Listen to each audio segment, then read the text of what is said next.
So I'm the father of 4 children. Our youngest child, Jack, was born with a degenerative neurological disease, and sadly we lost Jack in November of 2022. My older 3 children played all the typical sports that kids played, and it was always our desire for our youngest child, Jack, to be able to play anything that he wanted to, and to be on a team, and to just live as normal of a lifestyle as possible. So over the years, we figured out ways to modify walkers and wheelchairs in order to be able to play t-ball and different sports. It ultimately got to the point to where he couldn't play on a traditional baseball field. It just wouldn't allow it.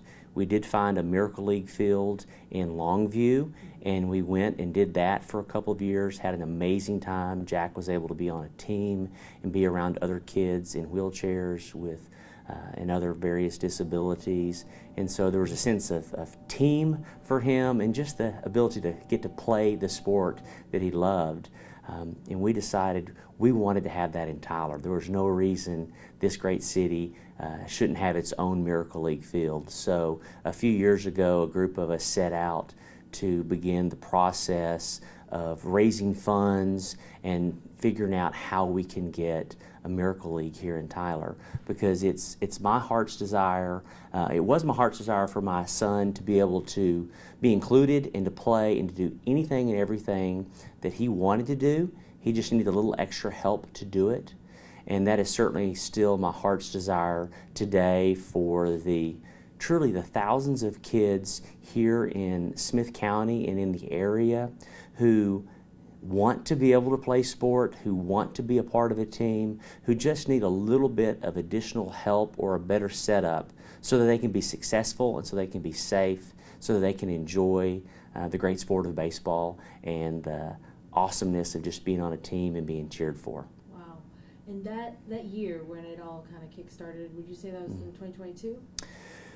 We began loosely meeting as an organization or a group of us began meeting at a local coffee shop, dreaming about what it would look like back in 2021, and officially in 2022 we received our Miracle League of Tyler charter, and that's when we officially began as an organization and officially began our fundraising efforts. Got it. And how old was Jack? Jack was, I think we officially started just before Jack's 9th birthday. Wow. And yeah, just the fact that it's grown, y'all have raised the money, and it's definitely going to happen. It's already set in place, you know? That's crazy. Yeah. And for you as the parent, how does that make you feel? As a parent, we all want to see our kids succeed. And as an individual, we all want to be cheered for, and we want to be able to cheer for our child. And that's one thing that sport allows, whether it's baseball or whatever it is.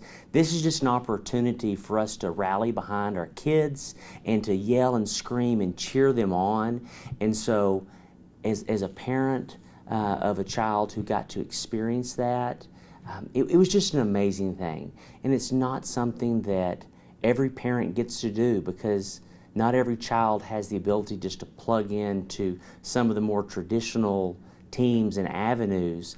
And so I am just so excited that there'll be parents getting to cheer for their kids, and kids get to hear that encouragement and praise from mom and dad and their siblings and their classmates from school.